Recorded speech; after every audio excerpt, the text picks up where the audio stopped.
வணக்கம் நண்பர்களே.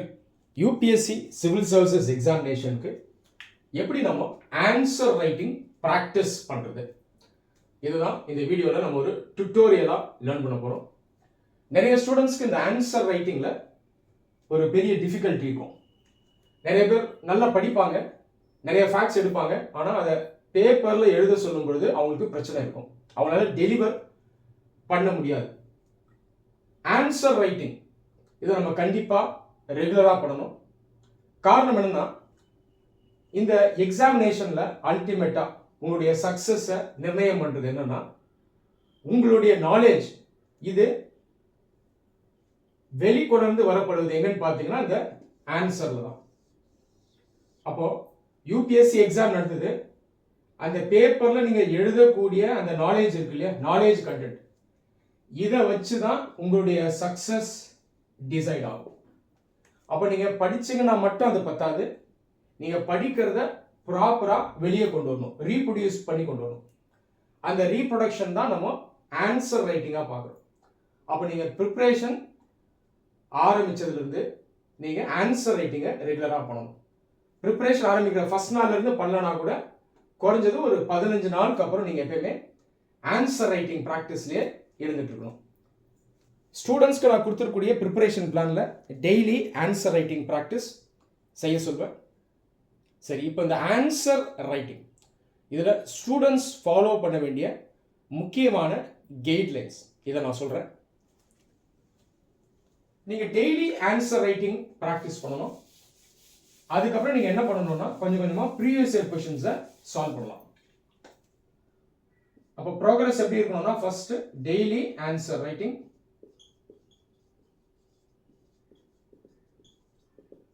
நீங்களே கொஷின் ஃப்ரேம் பண்ணி எழுதணும். அதுக்கப்புறம் என்ன பண்ணணும்னா, ப்ரீவியஸ் இயர் கொஷின்ஸை சால்வ் பண்ணலாம், மெயின்ஸ் கொஷின்ஸை சால்வ் பண்ணலாம். இது ஒரு 2 to 3 மாதங்களுக்கு அப்புறம் பண்ண ஆரம்பிச்சா போதும். இப்படி தான் பண்ணணும், இதுதான் ப்ராப்பர் ப்ரொசீஜர். நிறைய பேர் டைரக்டாக மெயின்ஸ் எக்ஸாமினேஷன் ஆன்சர் எழுதணும்னு சொல்லுவாங்க. மெயின்ஸ் ஆன்சர்னு ஒரு ஆன்சர் கிடையாது. முதல்ல நீங்கள் ஆன்சர் ரைட்டிங் ப்ராக்டிஸ் பண்ணணும். இது டெய்லி ஆன்சர் ரைட்டிங் மூலமாக நடக்கும். அதுக்கப்புறம் இந்த ஆன்சர் ரைட்டிங்கை நீங்கள் ஃபர்தராக இம்ப்ரூவ் பண்ணுவீங்க, ஃபைன் டியூன் பண்ணுவீங்க, எரர்ஸ் ஐடென்டிஃபை பண்ணுவீங்க. முதல்ல பேசிக் ஆன்சர்லேருந்து எழுத ஆரம்பிச்சு அப்படியே கொஞ்சம் கொஞ்சமாக அட்வான்ஸ்ட் ஆன்சர்ஸ் எழுதுவீங்க. அப்போ நீங்கள் ஆட்டோமேட்டிக்காக யூபிஎஸ்சி மெயின்ஸ் எக்ஸாமினேஷனுக்கு ரெடி ஆகிடுவீங்க. ஸோ இதுக்கு பார்த்தீங்கன்னா சில மாதங்கள் ஆகும், எடுத்தவொன்னு அவசரப்படக்கூடாது. ஸோ அதுக்கப்புறம் நீங்கள் ப்ரீவியஸ் இயர் கொஷின்ஸை சால்வ் பண்ண ஆரம்பிக்கலாம். ஸோ இப்படி போகிற ப்ரோக்ரஷன் தான் கரெக்டானது. எடுத்த உடனேயே ப்ரீவியஸ் இயர் கொஷின்ஸை சால்வ் பண்ண ட்ரை பண்ணக்கூடாது.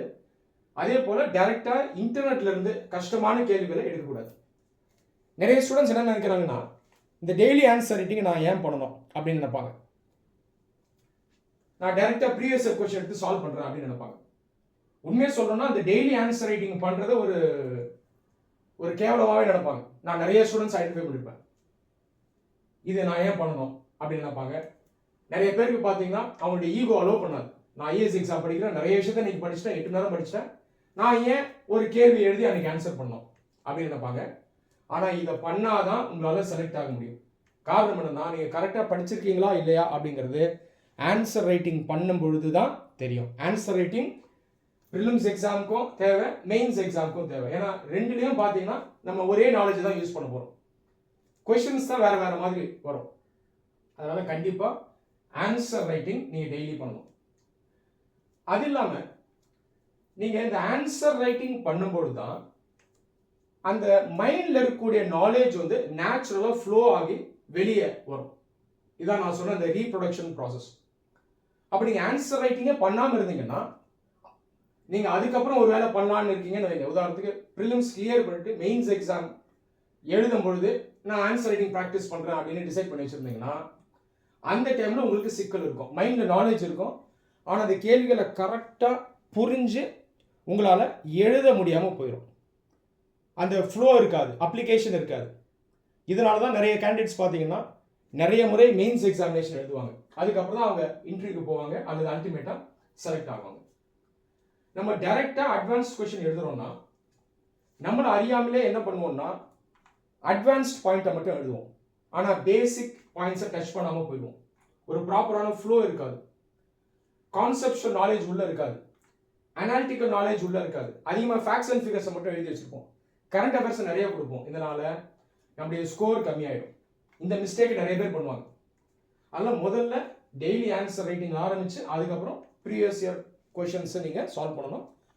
அதுக்கப்புறம் ஃபைனல் ஸ்டேஜ் ப்ரிலிம்ஸை கிளியர் பண்ணிட்டு நீங்கள் என்ன பண்ணணும்னா ஒரு மெயின்ஸ் மாடல் டெஸ்ட் சீரிஸ் எடுக்கணும். அப்பயுமே நீங்கள் என்ன பண்ணணும்னா தொடர்ந்து இந்த ப்ரீவியஸ் இயர் கொஷின்ஸை சால்வ் பண்ணணும். ஸோ இந்த மாதிரி தான் உங்களுடைய ப்ரிப்பரேஷன் பிளான் இருக்கணும். ஸ்டூடெண்ட்ஸ்க்கு நான் கொடுத்துருக்கூடிய ஓவரால் ப்ரிப்பரேஷன் பிளான்லையும் நான் இதை தான் அட்வைஸ் பண்ணியிருக்கேன். மெயின்ஸ் எக்ஸாமினேஷன் பொறுத்த வரைக்கும் யூபிஎஸ்சி நம்ம கிட்ட இருந்து டிமாண்ட் பண்றது இன்டெப்த் அண்டர்ஸ்டாண்டிங். இது தெளிவா நோட்டிபிகேஷன்ல சொல்லப்பட்டிருக்கு. இன்டெப்த் அண்டர்ஸ்டாண்டிங், புரிதல் ரொம்ப முக்கியம் அப்படின்னு சொல்றாங்க. இந்த இன்டெப்த் அண்டர்ஸ்டாண்டிங் இருந்தாதான் நமக்கு அந்த அனலைஸ் பண்ணக்கூடிய எபிலிட்டி இருக்கும். Analytical ability. அனாலிட்டிக்கல் எபிலிட்டிங்கிறது பல்வேறு கோணங்கள்ல யோசிக்கிறது, டிஃப்ரெண்ட் டைமென்ஷன்ஸ்ல திங்க் பண்றது, டிஃப்ரெண்ட் கான்செப்ட்ஸை இன்டர்லிங்க் பண்றது, ரிலேட் பண்றது, கரண்ட் அஃபேர்ஸை கோர் கான்செப்டோட லிங்க் பண்றது. ஸோ இதை தான் யூபிஎஸ்சி நம்ம கிட்ட எக்ஸ்பெக்ட் பண்றாங்க, இன்டெப்த் அண்டர்ஸ்டாண்டிங். இந்த இன்டெப்த் அண்டர்ஸ்டாண்டிங்னு சொல்லும்போது நமக்கு முதல்ல தேவை இந்த core knowledge, conceptual knowledge. Concepts ரொம்ப ரொம்ப ஸ்ட்ராங்கா இருக்கும். அதுக்கப்புறம் நமக்கு தேவை மெமரி. நான் எப்பவுமே 2 சர்க்கிளை ஸ்டூடெண்ட்ஸ்க்கு மென்டல் மேப்பை வைக்க சொல்லுவேன், இன்னர் சர்க்கிள், அவுட்டர் சர்க்கிள். இந்த இன்னர் சர்க்கிள் தான் கோர் கான்செப்சுவல் நாலேஜ், சிசிஏன்னு சொல்லுவேன் நான். Core knowledge, conceptual knowledge, analytical knowledge. So நீங்கள் படிக்கும் போதே முதல்ல இந்த கோர் நாலேஜுக்கு தான் போகணும், புரிஞ்சு படிக்கணும், கான்செப்ட்ஸில் ஸ்ட்ராங்காக இருக்கணும், டிஃப்ரெண்ட் கான்செப்ட்ஸை ரிலேட் பண்ணணும், அப்போ அனாலிட்டிக்கல் எபிலிட்டி வரணும். அதோடு சேர்த்து இந்த அவுட்டர் சர்க்கிளுக்கு போகணும். அவுட்டர் சர்க்கிள்ன்றது மனப்பாடம், மெமரி. நான் எஃப்எஃப்ஐன்னு சொல்லுவேன், ஃபேக்ட்ஸ், ஃபிகர்ஸ் அண்ட் இன்ஃபர்மேஷன். உதாரணத்துக்கு பாலிட்டி படிக்கிறீங்கன்னா முதல்ல ஆர்டிக்கலை மனப்பாடம் பண்ணக்கூடாது, முதல்ல கோர் கான்செப்டுக்கு போகணும். அதுக்கப்புறம் தான் அந்த ஆர்டிக்கலை மனப்பாடம் பண்ணணும், எஃப்எஃப்ஐக்கு போகணும். அப்போ நம்ம மனப்பாடத்தில் நம்ம கவனம் செலுத்துறதுக்கு பதிலாக முதல்ல இந்த புரிதலில் கவனம் செலுத்தணும், அதோடு சேர்ந்து மனப்பாடத்துக்கு போகணும். அப்போ அந்த மனப்பாடமும் பார்த்தீங்கன்னா ஈஸியாகிடும். ஏன்னா நீங்கள் மனப்பாடம் பண்ணக்கூடிய இந்த ஃபேக்ட்ஸ், ஃபிகர்ஸ் எல்லாம் ஈஸியாக கான்செப்டோட போய் ரிலேட் ஆகிடும். ஆனால் முதல்ல நீங்கள் மனப்பாடத்துக்கு போனீங்கன்னா நீங்கள் கான்செப்ஷன் நாலேஜை வளர்த்துக்கவே முடியாது. ஸோ இதுதான் மெயின்ஸ் எக்ஸாமினேஷனில் யூபிஎஸ்சி உங்ககிட்ட இருந்து எக்ஸ்பெக்ட் பண்ணுறது. இதோட சேர்த்து நீங்கள் கரண்ட் அஃபேர்ஸில் படித்ததை கொடுக்கலாம், ரைட்டா? ஆனால் இந்த கோருங்கிறது ரொம்ப ரொம்ப முக்கியம்.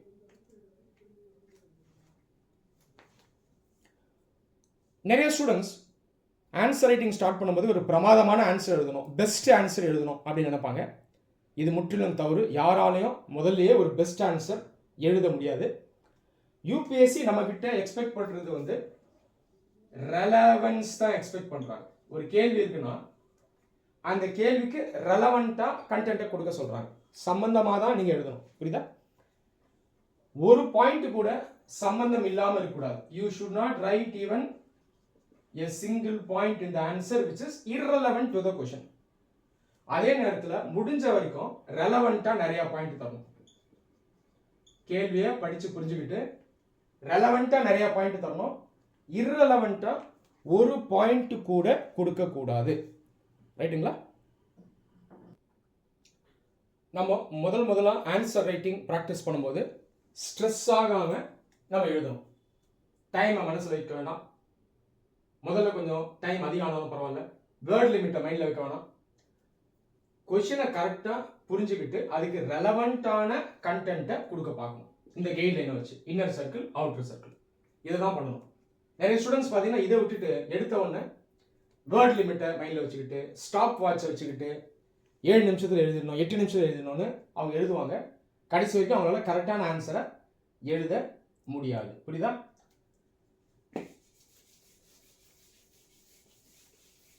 நீங்க முதல்ல டெய்லி ஆன்சர் ரைட்டிங்கை ஸ்டார்ட் பண்ணும்போது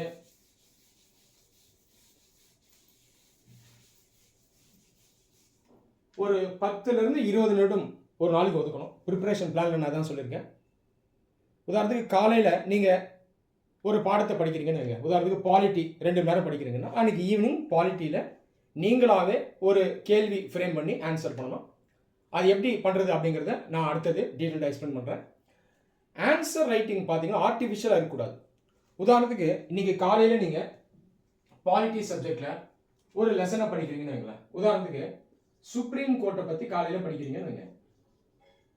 அன்னைக்கு ஈவினிங் என்ன பண்ணணும்னா நீங்களே ஒரு கொஸ்டினை ஃப்ரேம் பண்ணி ஆன்சர் பண்ணணும். உதாரணத்துக்கு right a note on the Supreme Court of India. காலையில நீங்க பிரசிடென்ட்டை பத்தி படிக்கிறீங்கன்னா நீங்களாவே ஒரு கொஸ்டினை ஃப்ரேம் பண்ணலாம். ரைட் a brief note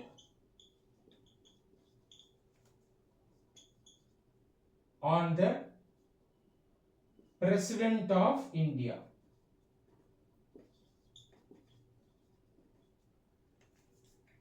இந்த மாதிரி ஃப்ரேம் பண்ணி எழுதுங்க. முதல்ல லாங் ஆன்சர்ஸ் எழுதாதீங்க, ஒரு 100 வேர்ட்ஸ்க்கு எழுதுங்க போதும், அதுக்கு மேலே எழுத வேணாம். 100 வேர்ட்ஸுக்கு ரஃபாக ஒரு பேஜுக்கு எழுதணும்.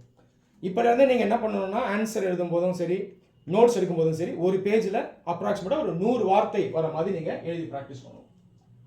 நேச்சுரலாக இதை நீங்கள் ரொட்டீன் ஆகிட்டீங்கன்னா யூபிஎஸ்சியோடைய ஆக்சுவல் கொஷின்ஸ்க்கு நீங்கள் டியூன் ஆகிடுவீங்க. அப்போ 150 வேர்ட்ஸ் கொஷின்னா நீங்கள் 1.5 பேஜஸ்க்கு எழுதிடணும். 250 வேர்ட்ஸ்னா 2.5 பேஜஸ்க்கு நீங்கள் கண்டென்ட்டை கொடுக்கணும். ஸோ இந்த மாதிரி டெய்லி கொஸ்டின்ஸை நீங்கள் ஃப்ரேம் பண்ணணும். ஈஸியாக ஃப்ரேம் பண்ணலாம். நம்முடைய பிரச்சனைலாம் நம்ம வந்து பல பேர் சொல்றதை நெட்டில் கேட்டுருவோம், ஃப்ரெண்ட்ஸ் சொல்றதெல்லாம் கேட்போம். யூபிஎஸ்சி எக்ஸாமினேஷன் சம்மந்தமாக ஸ்ப்ரெட் ஆகக்கூடிய மித்ஸ், ஷார்ட் கட்ஸ் இதெல்லாம் கேட்டுட்டு இருப்போம். அதனால் நம்ம கான்ஃபிடன்ஸ் போயிடும். ஈஸியாக பண்ணக்கூடிய விஷயத்தை நம்ம காம்ப்ளிகேட் பண்ணிடுவோம். இந்த தப்பை தயவுசெய்து பண்ணாதீங்க. எக்கனாமி படிக்கிறீங்கன்னு வைங்க, காலையில் பேங்கிங் சிஸ்டம் பற்றி நீங்கள் படிக்கிறீங்கன்னா ஈவினிங் நீங்களே ஒரு கொஸ்டின் ஃப்ரேம் பண்ணணும். Discuss the role of RBI, reserve bank of India, 100 வார்த்தைகள் எழுதுங்க. இதே காலையில் நீங்கள் ஃபாரின் ட்ரேட் பற்றி படிக்கிறீங்கன்னு வைங்க, அன்னைக்கு ஈவினிங் ஒரு கேள்வி ஃப்ரேம் பண்ணுங்க. ரைட் அபவுட்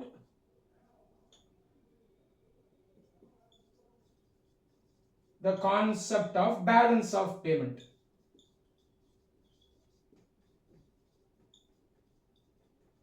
இந்த மாதிரி ஃப்ரேம் பண்ணி எழுது. ஹிஸ்ட்ரி, ஜியோகிராஃபி எல்லாத்துக்கும் இந்த மாதிரி ஃப்ரேம் பண்ணி நீங்கள் ஆன்சர் பண்ணணும். முதல்ல ரொம்ப யோசிக்காதீங்க, படித்ததை வச்சு ஆன்சர் பண்ணுங்க. முதல்ல ஆன்சர் ரைட்டிங் பண்ணும்போது நமக்கு சிக்கல்கள் இருக்கும், பிரச்சனையே இல்லை. But you should start doing it. Strike பண்ணி எழுதலாம், தப்பு இல்லை. ஆனால் கைட்லைன்ஸை மைண்டில் வச்சு எழுதணும். அது எப்படி பண்ணுறதுன்றதை அடுத்து நான் சொல்லித்தரேன். கைட்லைன்ஸை மறக்கக்கூடாது, நாலேஜை கொடுக்கணும், ரெலவெண்ட்டாக கொடுக்கணும். இன்னர் சர்க்கிள், அவுட்டர் சர்க்கிள் இதை வச்சு கொடுக்கணும். சில ஸ்டூடெண்ட்ஸ் என்ன பண்ணுவாங்கன்னா டீச்சர் கிட்ட ஃபீட்பேக் வாங்குறதுக்காகவே ஆர்டிஃபிஷியலாக ஆன்சர் ரைட்டிங் பண்ணுவாங்க. புக்கை பார்த்து எழுதுவாங்க. ஆன்சர் வந்து ஆர்டிஃபிஷியலாக அழகாக இருக்கும் பார்க்குறதுக்கு. இந்த மாதிரி ஆன்சர்ஸை பார்த்தீங்கன்னா நான் ஈஸியாக ஐடென்டிஃபை பண்ணிவிடுவேன். அவங்ககிட்ட சொல்லுவேன், நீங்கள் எனக்கு ஃபீட்பேக் கொடுக்கறதுக்காக, என்கிட்ட ஃபீட்பேக் வாங்குறதுக்காக ஆன்சர் எழுதிருக்கீங்க, இது தப்பு அப்படின்றத ஐடென்டிஃபை பண்ணி சொல்லுவேன்.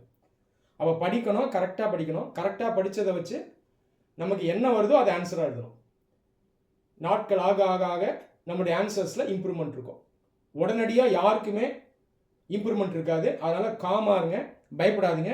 ஆன்சர் ரைட்டிங்கை ஒரு ஹாபியாக பண்ணுங்கள், ஜாலியாக பண்ணுங்கள். இப்படி தான் பண்ணணும் சொல்லப்போனால், இதுதான் உண்மை. ஓகே ஃப்ரெண்ட்ஸ், இப்போது நம்ம டுட்டோரியலில் ஆன்சர் ரைட்டிங் ப்ராக்டிஸ் எப்படி பண்ணுறது இதை நான் இப்போ ப்ராக்டிக்கலாக உங்களுக்கு சொல்லித்தரேன். இந்தியன் பாலிட்டி சப்ஜெக்டில் ஒரு கேள்வி எடுத்து நாம் இப்போ ஆன்சர் பண்ண போகிறோம். ப்ரிப்பரேஷன் பிளானில் ஸ்டூடெண்ட்ஸ்க்கு நான் என்ன சொல்லுவேன்னா, ஒரு நாளைக்கு 2 சப்ஜெக்ட் படிக்க சொல்லுவேன். S1 S2 3 மணி நேரம் அப்ராக்சிமேட்டாக. அன்னைக்கு சாயங்காலம் என்ன பண்ணணும்னா S1ல இருந்து ஒரு கேள்வி எழுதணும், S2ல இருந்து ஒரு கேள்வி எழுதணும். சப்ஜெக்ட் உள்ள இருந்து ஒரு கேள்வி ஃப்ரேம் பண்ணி எழுதிடணும். சப்ஜெக்ட் 2ல இருந்து ஒரு கேள்வியை ஃப்ரேம் பண்ணி நீங்கள் ஆன்சர் எழுதிருக்கணும். சரி, இப்போ இன்னைக்கு நான் இந்தியன் பாலிட்டியை ஒரு சப்ஜெக்டாக படிச்சிருக்கேன்னு வைங்களேன். நான் தான் ஸ்டூடெண்ட் அசியூம் பண்ணிக்கிறேன். இந்தியன் பாலிட்டியை இன்னைக்கு நான் படிச்சிருக்கேன். நான் இன்னைக்கு படித்த சப்ஜெக்ட் பாலிட்டி, அதை நான் மைண்டில் லாக் பண்ணணும். பாலிட்டி தான் படிச்சிருக்கேன். எந்த சப்ஜெக்ட் படிச்சிருக்கணும் அதை வச்சு தான் ஆன்சர் பண்ணணும். ஆன்சரில் அந்த சப்ஜெக்டோட எசன்ஸ் தான் இருக்கணும், வேற சப்ஜெக்டோட எசன்ஸ் இருக்கக்கூடாது. பாலிட்டியில் நான் படித்த சாப்டர் டிபிஎஸ்பின்னு இருக்கும். directive principles of state policy.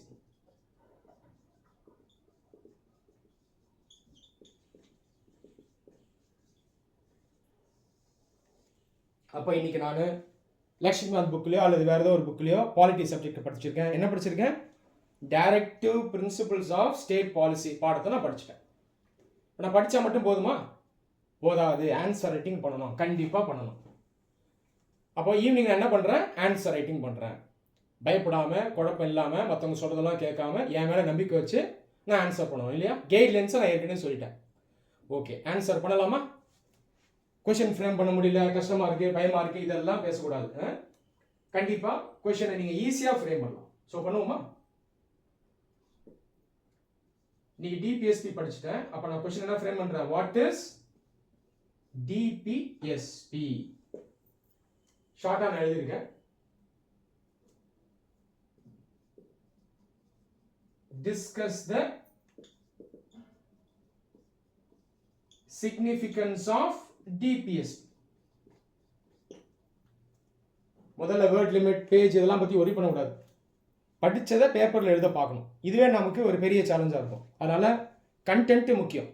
மூளையை கரெக்டாக வேலை செய்யணும். கேள்வி படிங்க. What is DPSP? Discuss the significance of DPSP. மறுபடியும் படிங்க. What is DPSP? Directive principles of state பாலிசினா என்ன? இதுதான் கேள்வி கேட்குது. அடுத்தது டிஸ்கஸ் த சிக்னிஃபிகன்ஸ், அதனுடைய முக்கியத்துவத்தை எழுத சொல்லுது. அப்போ இதுதான் யூபிஎஸ்சி கேள்வி. நீங்கள் அசியூம் பண்ணுங்க. கேள்வி நீங்கள் தான் எழுதுறீங்க, ஆனால் யூபிஎஸ்சியை அந்த கேள்வி கேட்குறதா அசியூம் பண்ணி நீங்கள் டெய்லி ஆன்சர் ரைட்டிங் பண்ணணும். புரியுதா? நிறைய பேர் பார்த்தீங்கன்னா இந்த வார்த்தைகளை வச்சு யோசிச்சுட்டு இருப்பாங்க. டிஸ்கஸ், அனலைஸ், இந்த டைரக்டிவ்ஸ் வச்சு யோசிப்பாங்க. இதுலலாம் நம்ம பெருசாக யோசிக்க வேண்டிய அவசியம் இல்லை. கொஸ்டினை ஒட்டுமொத்தமாக புரிஞ்சுக்கிட்டா போதும். புரியுதா? டிஸ்கஸ்னா என்ன, அதை பற்றி ஓவராலாக நீங்கள் எக்ஸ்பிளைன் பண்ணிக்கணும், பாயிண்ட்ஸ் கொடுக்கணும், அதனுடைய சாராம்சத்தை சொல்லணும். இதுதான் டிஸ்கஸ். புரியுங்களா? கிரிட்டிக்கலி அனலைஸ்னா இன்னும் ஆழ்ந்து நீங்கள் ஆய்வு பண்ணணும். அவ்வளோதான். அதனால் இந்த வார்த்தைகளில் கவனம் செலுத்துறதை விட்டுட்டு ஒட்டுமொத்தமாக கேள்வியை நீங்கள் புரிஞ்சுக்கிட்டீங்கன்னா கரெக்டான ஆன்சரை கொடுத்துருவீங்க. அப்போ அந்த கேள்வியை அண்டர்ஸ்டாண்ட் பண்ணுறது ரொம்ப ரொம்ப முக்கியம். நிறைய ஸ்டூடெண்ட்ஸ் இந்த கேள்வியை புரிஞ்சுக்க மாட்டாங்க. கேள்வியை புரிஞ்சுக்காங்க அவங்க என்னெல்லாம் மனப்பாடம் பண்ணாங்களோ அதெல்லாம் உள்ள ஆன்சரில் எழுதுவாங்க. இந்த மாதிரி பண்ணக்கூடாது. அப்போ கேள்வியை நான் முதல்ல நல்லா புரிஞ்சுக்கிட்டேன். டிபிஎஸ்பினா என்ன, அதனுடைய முக்கியத்துவம் என்ன, ரைட்டா? ஒருவேளை நீங்கள் தமிழில் ஆன்சர் எழுதுறதா பிளான் பண்ணியிருந்தா கூட, அதாவது மெயின்ஸ் எக்ஸாமை தமிழில் எழுதுறதா பிளான் பண்ணியிருந்தா கூட நான் சொல்கிற இந்த ப்ரொசீஜரை ஃபாலோ பண்ணி தான் ஆன்சர் பண்ணணும். சரி, கேள்வியை புரிஞ்சுக்கிட்டேன், சப்ஜெக்டை லாக் பண்ணிட்டேன், பாலிட்டி டாப்பிக்கை லாக் பண்ணிட்டேன், டிபிஎஸ்பி கேள்வியை புரிஞ்சுக்கிட்டேன். இதை பண்ணாலே கிட்டத்தட்ட பாதி ஆன்சர் நான் கரெக்டாக எழுதிட்டேன்னு அர்த்தம். அடுத்து நான் என்ன பண்ணணும்னா கேள்வியை பிரேக் பண்ணணும். Breaking the question. இது ரொம்ப சிம்பிள். இந்த கேள்வியில் 2 பகுதி இருக்கு இல்லையா? வாட் இஸ் டிபிஎஸ்பி ஃபர்ஸ்ட் பகுதி, discuss the significance of DPSP. அப்போ கேள்வியை நான் உடைச்சு அதுக்கேற்ற மாதிரி நான் ஆன்சரை ஸ்ட்ரக்சர் பண்ணணும். கேள்வி உடைச்சா ஆன்சர் ஈஸியாக ஸ்ட்ரக்சர் பண்ணிடலாம்.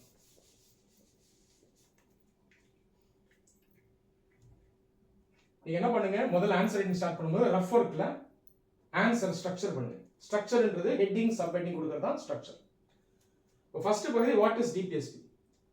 அப்போ இன்ட்ரடக்ஷன் என்னன்னா DPSP directive principles of state policy. இதுதான் இன்ட்ரடக்ஷன். இன்ட்ரடக்ஷன் போடக்கூடாது. அந்த கேள்வியினுடைய மைய புள்ளி என்னவோ, அதனுடைய கிரக்ஸ் என்னவோ, அதனுடைய கோர் என்னவோ, அதை தான் இன்ட்ரடக்ஷனாக நம்ம கொடுக்கணும். ஸோ இதுதான் ஹெட்டிங். ஹெட்டிங் தான் இன்ட்ரடக்ஷன். அடுத்தது discuss the significance of DPSP. Subheading வந்து சிக்னிஃபிகன்ஸ்.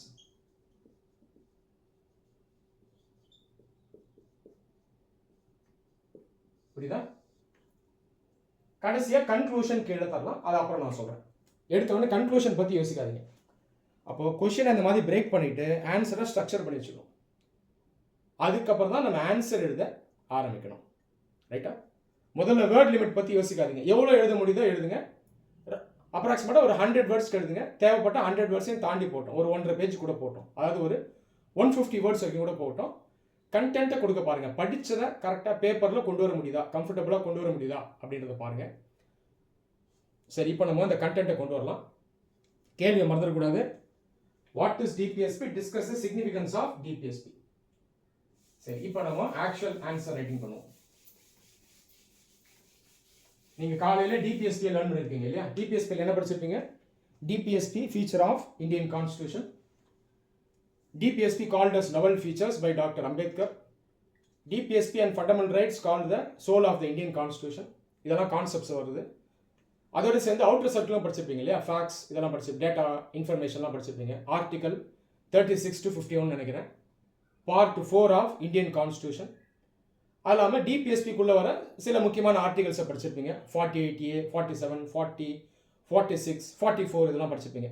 ஸோ ஒட்டுமொத்தமாக அன்னைக்கு நீங்கள் டிபிஎஸ்பியில் என்ன படிச்சிங்களோ அந்த நாலேஜை வச்சு கேள்வியில் என்ன கேட்டிருக்காங்களோ அதை நம்ம சாட்டிஸ்ஃபை பண்ணோம். புரியுதா? அப்போ ஒட்டுமொத்த நாலேஜ் மைண்டுக்குள்ளே இருக்கு.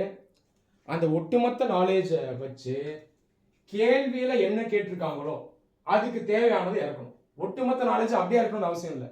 ஒட்டுமொத்த நாலேஜிலிருந்து நீங்கள் டவுன்லோட் பண்ணி கொண்டு வரணும். ஆனால் கேள்வி என்னவோ அதனுடைய டிமாண்டுக்கு ஏற்ற மாதிரி அந்த கண்டென்ட்டை வெளியே கொண்டு வரணும். இப்போ இந்த கேள்வி என்ன கேட்குது? What is DPSP, what is is significance? டிபிஎஸ்பின்னா என்னன்னு சொல்லுங்கள், அதனுடைய முக்கியத்துவத்தை சொல்லுங்கன்னு அது கேட்டிருக்கு. அப்போ இதை தான் நம்ம உள்ளே கொண்டு வரணும். நீங்கள் டிபிஎஸ்பியில் படித்த எல்லாத்தையும் எழுத வேண்டாம். எல்லாத்தையும் எழுதினா ஒரு 7 பேஜ் போகும். 7 பேஜ் வேணாம், நமக்கு ஒரு 2 பேஜ் எழுதினா போதும், இல்லை 1.5 பேஜ் எழுதினா போதும். இப்படி தான் ஆன்சர் ரைட்டிங் பண்ணணும். ஒருவேளை நம்ம ஆன்சர் ரைட்டிங் பண்ணும்பொழுது நம்ம படித்தது நமக்கு ஞாபகம் வரல அப்படின்னா நம்ம சரியாக படிக்கலன்னு அர்த்தம். அப்போ நீங்கள் என்ன பண்ணணும்னா மறுபடியும் அந்த டாப்பிக்கை ஒழுங்காக படிக்கணும். தேவைப்பட்டால் 1 முறை 2 முறை ப்ராப்பராக படிங்க. கான்செப்ட்ஸை நல்லா ஸ்ட்ராங் பண்ணுங்கள். அப்புறம் அவுட்டர் சர்க்கிள் போங்க. அதுக்கப்புறம் ஆன்சர் ரைட்டிங் எழுதுறதுக்கு முயற்சி பண்ணுங்கள். அப்போ உங்களை நீங்களே இப்படி தான் இன்ட்ரோஸ்பெக்ட் பண்ணணும். ஒருவேளை முதல்ல எழுத வரல, கஷ்டமாக இருக்குது, ஞாபகமே வரலாம், ஒன்றும் பிரச்சனை இல்லை, நீங்கள் பயப்பட வேணாம். மறுபடியும் அந்த டாபிக் எடுத்து படிச்சுட்டு அதுக்கப்புறம் எழுத ஆரம்பிங்க. சரியா? சரி, ஆன்சர் எழுதலாம். ஹெட்டிங் என்ன? Directive principles of state policy.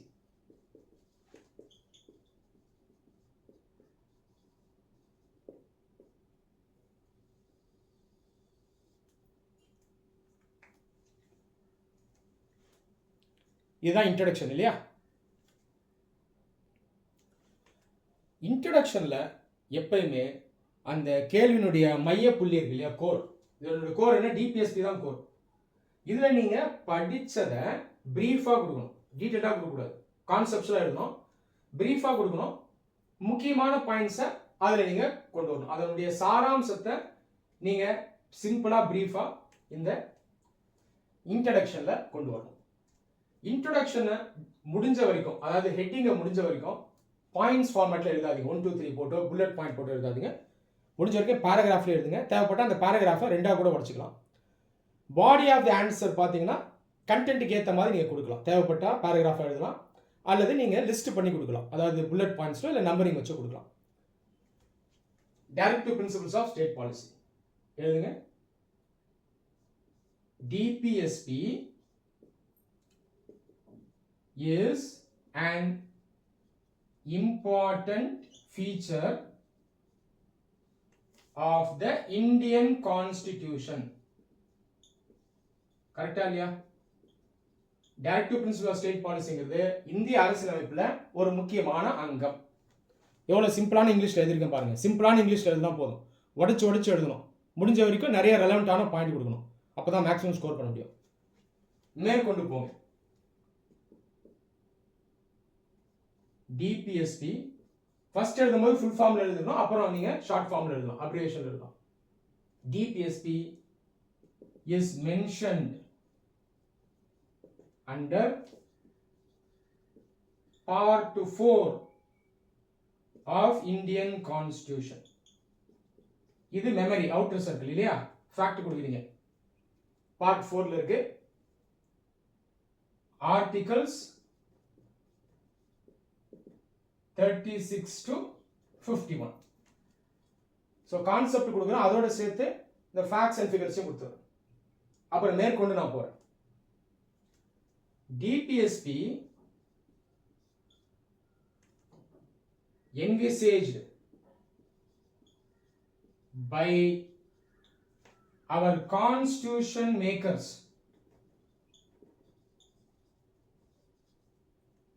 to establish a welfare state.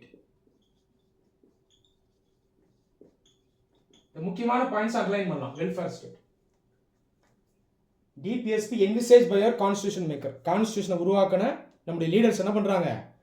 இந்தியாவை ஒரு வெல்ஃபேர் ஸ்டேட்டா ஆக்கணும், வெல்ஃபேர் ஸ்டேட்டா இந்தியா செயல்படணும் அப்படின்றதுக்காக இந்த டிபிஎஸ்பி பிரின்சிபல்ஸை கான்ஸ்டிடியூஷன்ல வச்சிருக்காங்க. புரியுதா? இது ஃபுல் ஸ்டாப். அடுத்தது DPSP aims at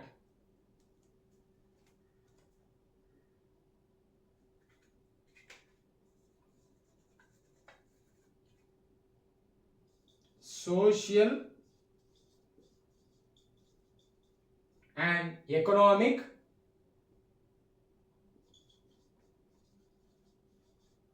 welfare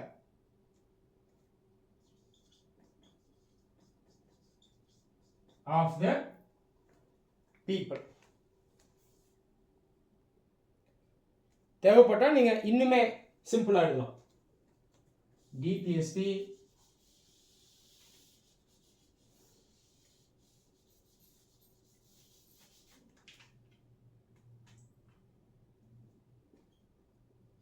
aims to achieve socio-economic justice. இப்படி கூட எழுதலாம், ஸ்ட்ரைக் பண்ணி எழுதலாம். நான் போர்டுன்றாலும் அழிச்சு எழுதுறேன், நீங்கள் பேப்பரில் எழுதும்போது ஸ்ட்ரைக் பண்ணி கூட எழுதலாம், தப்பு இல்லை. ஸோ இன்ட்ரடக்ஷனில் முக்கியமான பாயிண்ட்ஸை நான் ப்ரீஃபாக கொடுத்துட்டேன். கான்செப்டும் இருக்குது, அதோட சேர்த்து அவுட்டர் சர்க்கிளும் இருக்குது. 3651 outer circle, part 4 outer circle. முக்கியமான பாயிண்ட்ஸ் நீங்கள் அண்டர்லைன் பண்ணலாம். எல்லாத்தையும் அண்டர்லைன் பண்ணாதீங்க, முக்கியமான பாயிண்ட்ஸ் கூட அண்டர்லைன் பண்ணுங்க. மேற்கொண்டு இன்ட்ரோடக்ஷன்ல இன்னும் ஒரு 2 லைன் தரலாம்.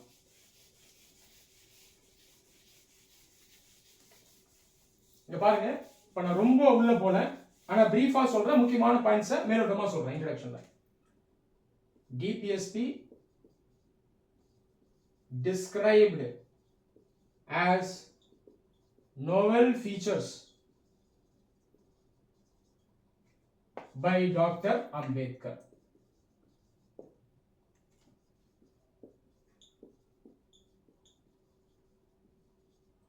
ஸோ இதோட இன்ட்ரடக்ஷன் நம்ம முடிச்சுக்கலாம். புரியுதா? உங்கள் ஆன்சரை நீங்களே பாருங்க. இப்போ என்னோட சேர்ந்து நீங்களும் எழுதுறீங்கன்னு அசியூம் பண்ணிட்டீங்க. உங்கள் ஆன்சரை பாருங்க, உங்களுக்கு கிளியராக தெரியும். ரெலவெண்ட்டான பாயிண்ட்ஸ் எழுதிருப்பீங்க, தேவையானது எழுதிருப்பீங்க, கான்செப்ட்ஸ் நாலேஜ் அதில் இருந்திருக்கும். யூபிஎஸ்சி பொறுத்த வரைக்கும் கண்டென்ட்டுக்கு தான் மார்க். எவாலுவேட்டர்ஸ் இருப்பாங்க, டெக்கரேஷனுக்கெல்லாம் மார்க் கிடையாது. அண்டர்லைன் பண்ணுங்கள் முக்கியமான பாயிண்ட்ஸை. தேவைப்படுற இடத்துல ஃப்ளோ சார்ட் கொடுக்கலாம், ஸ்கீமேட்டிக் ரெப்ரஸன்டேஷன் கொடுக்கலாம், ஆரோ மார்க்லாம் போட்டு எழுதலாம். இன்டர்நேஷனல் ரிலேஷன்ஸ், ஜியாகிரஃபி, என்வாயன்மெண்ட் போன்ற சப்ஜெக்ட்டுக்கு சிம்பிளாக டயக்ராம்ஸ் அண்ட் மேப்ஸ் வரையலாம். ஆனால் எதையுமே தேவையில்லாமல் பண்ணிடாதீங்க, டைம் வேஸ்ட் பண்ணாதீங்க. டிஸ்கிரிப்டிவாக எழுதிட்டு மறுபடியும் ஒரு ஃப்ளோ சார்ட்டோ இல்லை ஒரு ஸ்கீமேட்டிக் ப்ரெசன்டேஷனோ கொடுக்குறது வேஸ்ட். நீங்கள் டிஸ்கிரிப்டிவாக எழுதுறதுக்கு பதிலாக ஒரு ஃப்ளோ சார்ட் கொடுத்தா பெட்டராக இருக்கும்னு நினச்சிங்கன்னா அப்போ கொடுங்க. எதையுமே டூப்ளிகேஷனாக பண்ணிடாதீங்க, டைமை வேஸ்ட் பண்ணாதீங்க. நீங்கள் ஆன்சரில் கொடுக்கக்கூடிய பாயிண்ட்ஸ் பார்த்தீங்கன்னா முதல்ல பேசிக்கில் ஆரம்பித்து அதுக்கப்புறம் அட்வான்ஸ்டுக்கு போகணும். இந்த ஃப்ளோ மெயின்டைன் பண்ணிக்கோங்க. ஃப்ளோவை மெயின்டைன் பண்ணணும். இந்த ஃப்ளோ ரொம்ப முக்கியம். சரியா? சரி, அடுத்தது நம்ம ஆன்சருக்கு வருவோம். இப்போ பாடி ஆஃப் த ஆன்சருக்குள்ள போகணும். இதுதான் ரொம்ப முக்கியம். பாடி ஆஃப் த ஆன்சர் என்ன? Significance of DPSP. ரைட்டா? முக்கியத்துவம். இப்போ நான் மேற்கொண்டு எழுதணும், ஆனால் இது பாடி ஆஃப் தி ஆன்சர். அப்போ நான் இப்போ இன்டெப்த்தாக எழுதணும், இன்னும் நிறையா பாயிண்ட் தரும். இந்த பாடி ஆஃப் ஆன்சரை நான் 1 2 3 போட்டு எழுதிக்கலாம், லிஸ்ட் பண்ணி எழுதிக்கலாம்.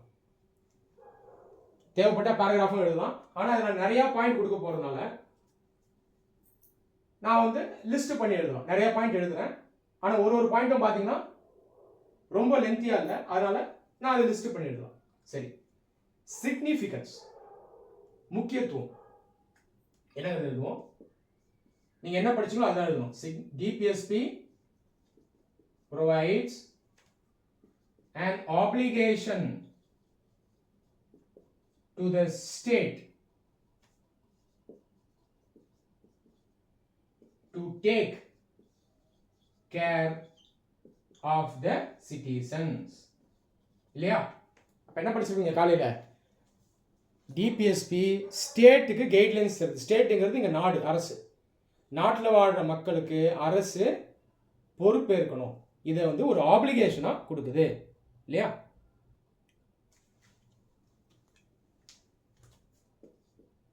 DPSP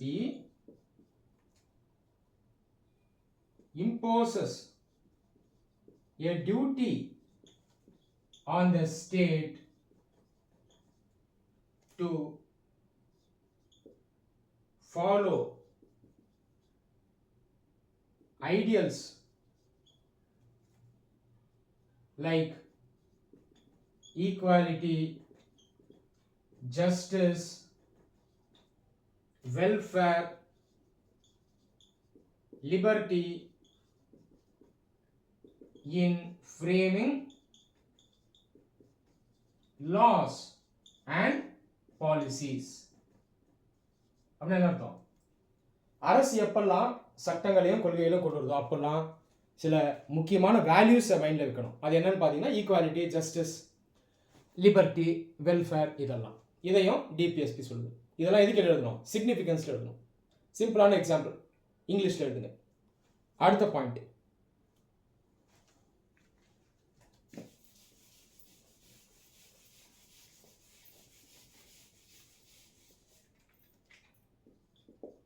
DPSP tries to achieve a comprehensive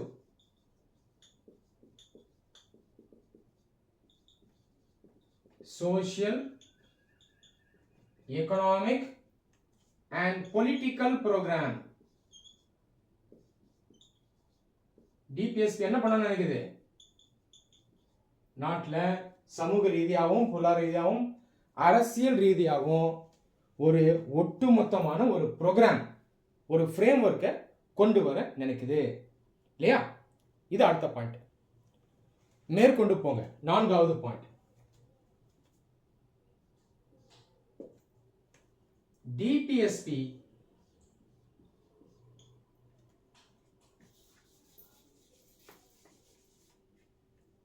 focuses on economic and social development compared to fundamental rights,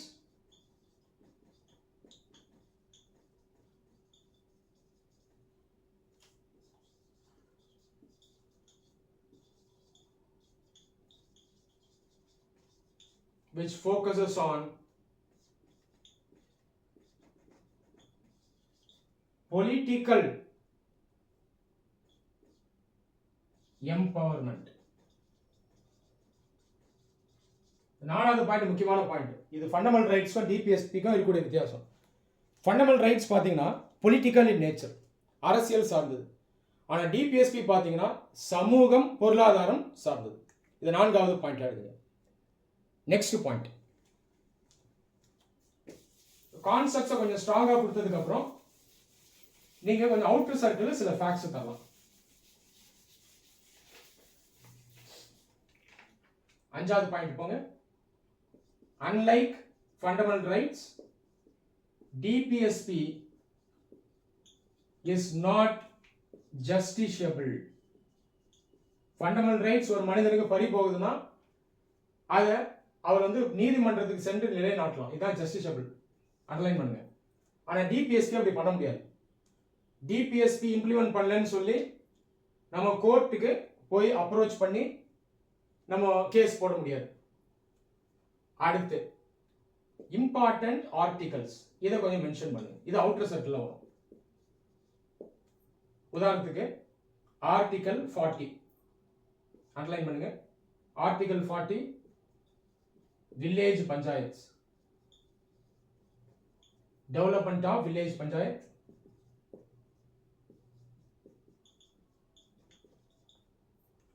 Article 44 talks about uniform civil code.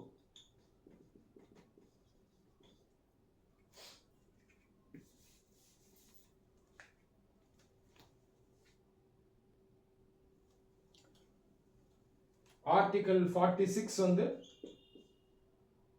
empowerment of SCs and STs and vulnerable sections.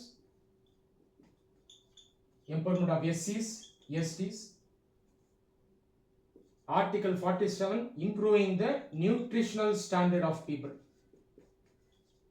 Nutrition standard.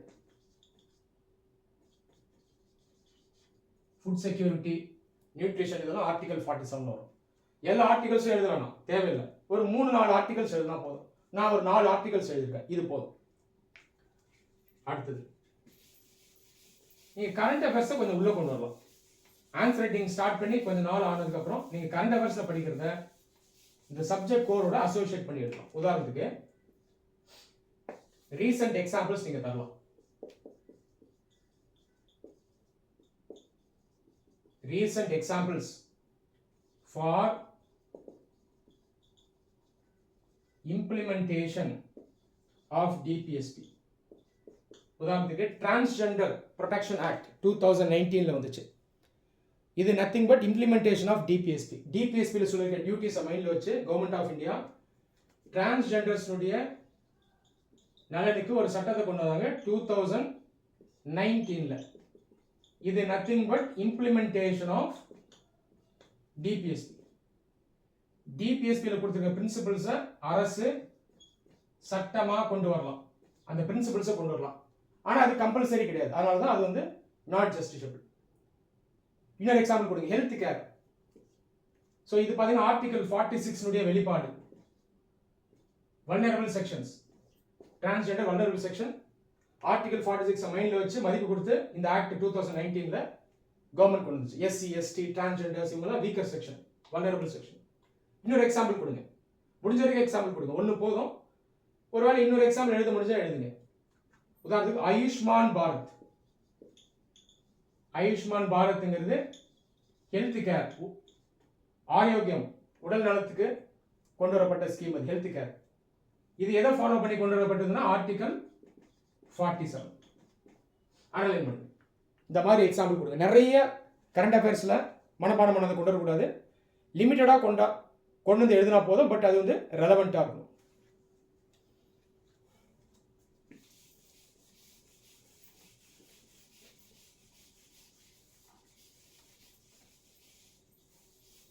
அடுத்தது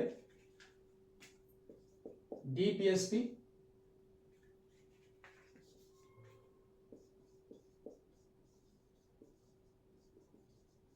can be classified as Gandhian, socialistic, liberal, intellectual. இதுவே நீங்க புக்ல படிச்சிருப்பீங்க. டிபிஎஸ்பியை 3ஆ பிரிக்கலாம் தத்துவத்தை வச்சு. ஒன்று Gandhian, உதாரணத்துக்கு வில்லேஜ் பஞ்சாயத்து காந்தியன் கீழே வரும். லிபரல் இன்டெலெக்சுவல் கீழே வந்து ஆர்டிகல் 44 டிபிஎஸ்பி வரும். சோஷியலிஸ்டிக் கீழே வந்து வெல்ஃபேர் ஆஃப் ஒர்க்கர்ஸ் இதெல்லாம் வரும். புரியுதா?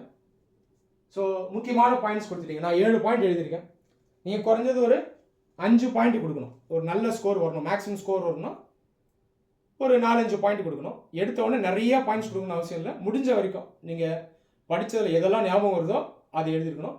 ஆனால் கோர் பாயிண்ட்ஸ் ஆன்சரில் இருக்கணும். முக்கியமான பாயிண்ட்ஸ் இருக்கணும், பேசிக் பாயிண்ட்ஸ் இருக்கணும். புரியுதுங்களா? ஆன்சர் வந்து ஷாலோவாக இருக்கக்கூடாது. நிறைய பேர் அட்வான்ஸ்டாக எழுதணும்னு நினச்சிட்டு எழுதுவாங்க. நிறைய ஃபேக்ட்ஸை கொடுப்பாங்க, நடப்பு செய்தியில் மனப்பாடம் பண்ணதை எழுதுவாங்க. ஆனால் உள்ள கோர் இல்லாமல் போயிடும். கோர் இல்லை அப்படின்னா, அதாவது மைய கருத்துக்கள் இல்லைன்னா நமக்கு ஸ்கோர் கம்மியாயிடும். கடைசியாக கன்க்ளூஷன் கொடுங்க. கன்க்ளூஷன் என்ன தரலாம்? ஏற்கனவே எழுதின பாயிண்ட்டை கன்க்ளூஷனாக தரக்கூடாது. ஒரு இன்ஃபரன்ஸாக இருக்கணும், ஒரு முடிவுரையாக இருக்கணும். ஆதலால், எனவே, ஹென்ஸ், சொல்யூஷன், வே ஃபார்வர்ட், இந்த மாதிரி இருக்கணும். அப்போ ஒரு லாஜிக்கல் கன்க்ளூஷன் கொடுத்தா போதும். பெரிய எக்ஸ்பர்ட் மாதிரியெல்லாம் எழுத வேணும். இங்கே கன்க்ளூஷனில் கிரான்வெல் ஆஸ்டின் ஸ்காலர் அவருடைய யூவை தரலாம். DPSP along with fundamental rights is the soul of the Indian constitution அவர் சொன்னார். அதை நீங்கள் முடிவுரையாக கொடுக்கலாம். என்ன அர்த்தம்னா, டிபிஎஸ்பியுடைய சிக்னிஃபிகன்ஸ், முக்கியத்துவத்தை நான் எழுதிட்டேன். அதை நான் எப்படி பார்க்குறேன்னா, ஒரு ஸ்காலர் இதை பற்றி சொல்லியிருக்காரு, அதை கான்ஸ்டியூஷனுடைய ஆன்மா, சோல் அப்படின்னே சொல்லியிருக்காரு. அதனால இந்த அளவுக்கு அது முக்கியத்துவம் வாய்ந்தது அப்படின்றத நான் எழுதுறேன். இந்த அடிப்படையில் நீங்கள் கன்க்ளூஷனை எழுதிருக்கணும். அப்போ எக்ஸாமினர் உங்கள் கொஷினை உங்கள் ஆன்சரை பார்க்கும்போது அது வந்து ஒரு ப்ராப்பரான சீக்வன்ஸில் எழுதப்பட்டதாக இருக்கும், லாஜிக்கலாக இருக்கும், ஒரு நல்ல ஆன்சராக இருக்கும். அப்போ கன்க்ளூஷன் எழுதுங்க. சரி, கன்க்ளூஷன் எழுதலாமா? கடைசி பேராகிராஃப் தான் கன்க்ளூஷன். கன்க்ளூஷன் எழுதணும்னு அவசியம் இல்லை. ஒருவேளை நீங்கள் வே ஃபார்வர்டு எழுதுறீங்கன்னா வே ஃபார்வர்டுன்னு போடலாம், அல்லது சொல்யூஷன் எழுதுறீங்கன்னா சொல்யூஷன் எழுதலாம். ஜென்ரலாக எழுதுனீங்கன்னா அப்படியே டைரெக்டாக எழுதுங்க, ஆனால் செப்பரேட் பேராகிராஃப் எழுதுங்க. எழுதுவோம். Hence DPSP ensures the duty of the state, the state engiradhu naadu, state and the rulers towards the people.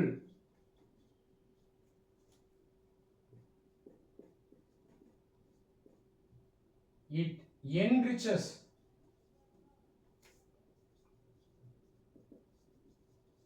the ideals in the constitution. No wonder, ஆச்சரியமே இல்லை, no wonder Granville Austin called